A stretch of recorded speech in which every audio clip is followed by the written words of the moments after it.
What's up, everybody? Charlie Marlow here. Beautiful day in St. Louis, Missouri. Let's talk some Cardinals baseball. We got actual games that we can talk about over the weekend. Wasn't it nice to see some beautiful Florida sunshine and weather? Even though, hey, we got some nice sunshine here in St. Louis. I'm sitting here in shorts and a t-shirt. But Saturday, I watched almost all of that game, Cardinals and Marlins. I did watch it on delay, so I could flip through the commercials. So you had a split squad that day, Cardinals and Marlins. Then you also had Cardinals and Mets. And then the Cardinals took on the Houston Astros on Sunday. So let's break that all down. And, hey, Cody Bellinger re-signs with the Cubs. So we got some news there in the NL Central. So let's start with that Marlins game. You got Daniel Descalso as the skipper of the Cardinals. Matthew Liberatore starts, and wasn't great, wasn't super sharp, but also a couple of those counts there, you had some borderline pitches where he could have got some outs on some close pitches. So, look, first start, goes out there. He was okay. For me, no alarm bells are ringing off that one. Michael McGreevy comes in and gets really, really hit around. He's an interesting name just for that depth. The depth after the starters, if somebody else gets hurt. You obviously have Zach Thompson. We'll get to him in a second. You have Liberatore. You have some of these other folks like Rom. But somebody like McGreevy, Graceffo, those guys are in the mix. And those guys absolutely could take a step this year potentially. McGreevy also, when I was watching that game, it reminded me of back in the day, Keith Kachuk of the Blues would always call TJ Oshie furnace face because his cheeks got so red when he was playing hockey. And that's the first thing I thought of when I'm watching McGreevy. He gets those red cheeks out there while he's pitching. So that game, Arenado at the plate, pretty good. Like I said, it's spring training. I'm not going to break this all down for you like it's a real game. The other split squad game, though, nice to see Zach Thompson throwing 2 scoreless innings in that one. So, again, I'm not going to read too much positive or negative. Thompson being good, Liberatore not so great. It's the first outing. We'll see what happens. But hey, to have a good spring, especially somebody like Zach Thompson, coming off a year where they yo-yoed him up and down the whole year, it's nice for him to have a nice start to spring training.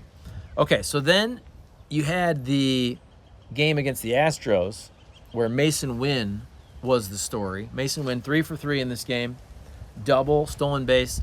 Saw that really nice play, goes to the hole, backhand, and shows off the frickin' laser beam. Maybe has the best infield arm, maybe the best position player arm in all of baseball. What do you think? I know he had that ball in the Futures game he threw over 100 miles an hour. Remember Justin Turner was somehow mad about that, which was just ridiculous. Chill out, bro. It was the Futures game. It's an exhibition game. But there's a guy, I do think it's important for him to have a strong camp. Now, remember, Mason Wynn was really good in spring training last year, but there wasn't as much pressure because he wasn't going to make the team.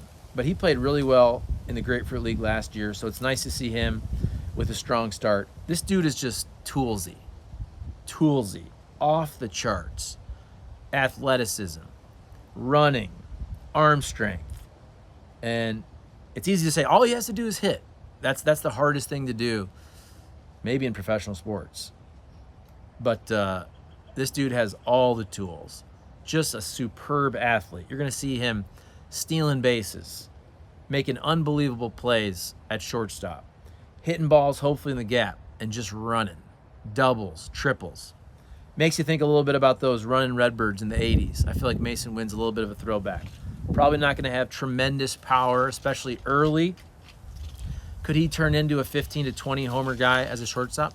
Potentially, but this year, maybe he hits 8 homers. I don't know, but maybe he has 20 plus doubles. Maybe he has 6 triples. Maybe he's out there stealing 20, 25 bags. We'll see. He's going to have every opportunity to win that starting shortstop job. And who else would take it right now? Tommy Edman, who's behind on his program, throwing and all that, and he's your starting center fielder. I don't think you love somebody like Brendan Donovan playing a lot of shortstop, even as your backup. So we'll see. That's why I always thought the Carpenter move, the Matt Carpenter move, was kind of puzzling. I understand the leadership role. I get that. But it seems like the Cardinals need that Daniel Descalzo. I love him as the bench coach, but I mean that Daniel Descalzo-like player, the guy who can play you some backup shortstop and play all over the infield. But we'll see. I'm sure there'll still be guys like that kind of hanging around that you could sign for a 1-year deal on the cheap here over the next month. So there you go. Cardinals weekend. Like I said, I watched most of that game against the Marlins on Saturday. How about the big news with Cody Bellinger? What do you guys think about that? It seemed like that was going to happen.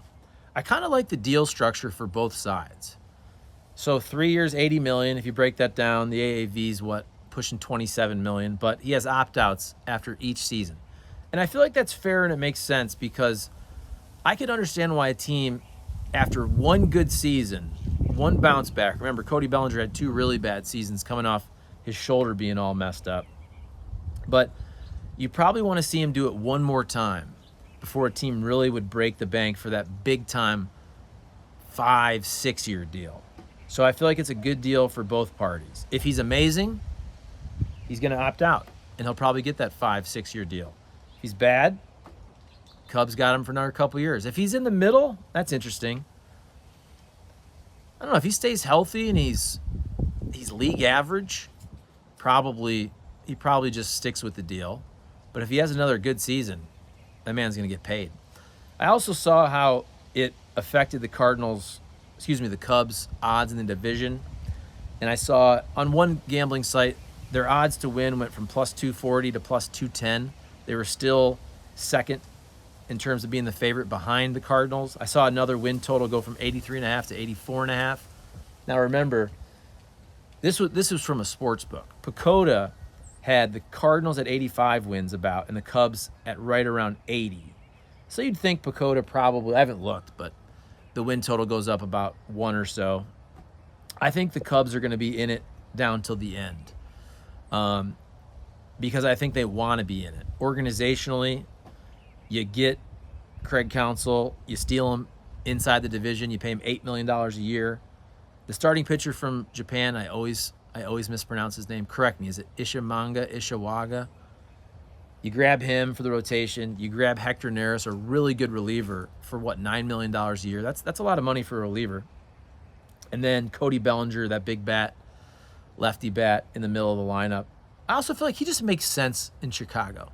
He's a big name, big personality dude, right? He's got the hair, he's got the look. He always looks like he's stoned. Those are the memes out there. He makes sense in LA. He makes sense in Chicago. It's fun for the division. It's more fun when the division is competitive. Let's be real. I don't know what the hell the Brewers are going to do. The Brewers I look at as the opposite of the Cubs. Even if they're in it, are the Brewers going to add at the trade deadline? Or are they going to do the Brewers thing and arbitrage? It's probably the reason Craig Counsell left is a couple years ago. Imagine how pissed you'd be in that clubhouse. You're in a pennant race and they trade frickin' Josh Hader during the pennant race. So what'd you guys think of the Cardinals weekend? What'd you think Mason Wynn? What are you most excited about? Do you care? Zach Thompson, good. Matthew Libator, not so good. McGreevy got rocked around. Who else? Nick Robertson got hit around a little bit, I saw. I didn't watch that game. I just saw some highlights, so I don't want to pretend like I know everything. I never do. I never really know everything. None of us do. But it's exciting to have baseball back, to see the sunshine, Florida. It's a beautiful thing. All right, I think I kind of touched on everything I wanted to. Short video. We'll get back to it. I was this weekend, didn't do a lot with the Cardinals YouTube channel. I apologize. I was going to do one Saturday, and then I got the kids. It's nice out. We're playing outside. Hopefully you'll understand. But we'll start cranking out the content all week here on the channel. All right, guys. Thank you. Comment, like, subscribe. Let me know. What are you excited about? What were you excited about over the weekend with the Cardinals from what you saw? What are you worried about? Any concerns? Let me know, and I'll reply, and maybe I'll answer some of your questions. That's a good way to do these videos also. Why don't you guys and gals throw some questions or comments on this video, and I'll try to go back and answer some of them tomorrow or the next day. All right. See you guys.